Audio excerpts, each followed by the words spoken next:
సృష్టి test tube centre కేసులో ప్రధాన నిందితురాలు డాక్టర్ నమ్రతను గోపాలపురం పోలీసులు కస్టడీలోకి తీసుకోనున్నారు.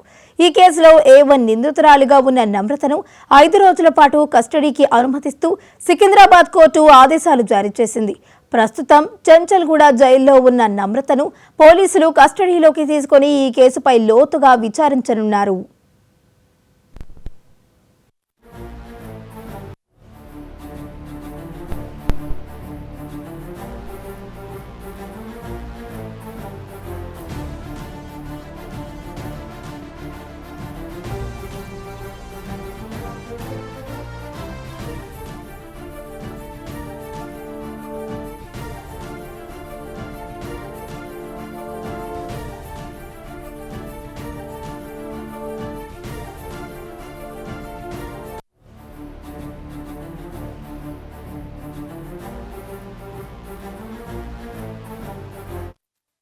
సృష్టి టెస్ట్ ట్యూబ్ సెంటర్ కేసులో ప్రధాన నిందితురాలు డాక్టర్ నమ్రతను గోపాలపురం పోలీసులు కస్టడీలోకి తీసుకున్నారు.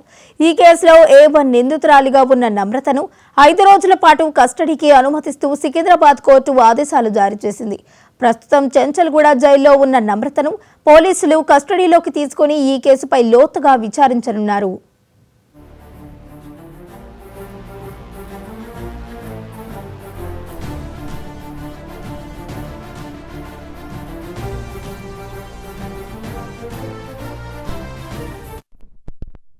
సృష్టి టెస్ట్ ట్యూబ్ సెంటర్ కేసులో ప్రధాన నిందితురాలైన డాక్టర్ నమ్రతను గోపాలపురం పోలీసులు కస్టడీలోకి తీసుకున్నారు. ఇక ఇదే అంశానికి సంబంధించి మరింత సమాచారాన్ని మా ప్రతినిధి సుచిత అందించడానికి సిద్ధంగా ఉన్నారు. సుచిత, చెప్పండి.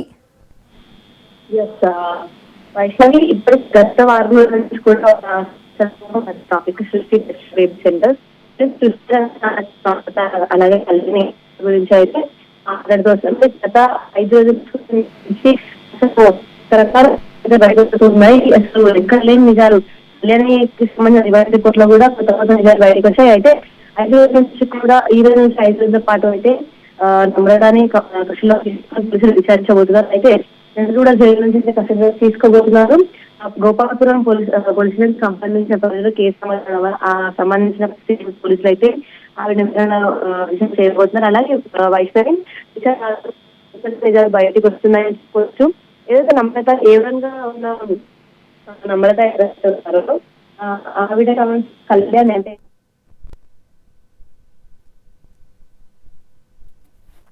రైట్. Thank you Sujitha.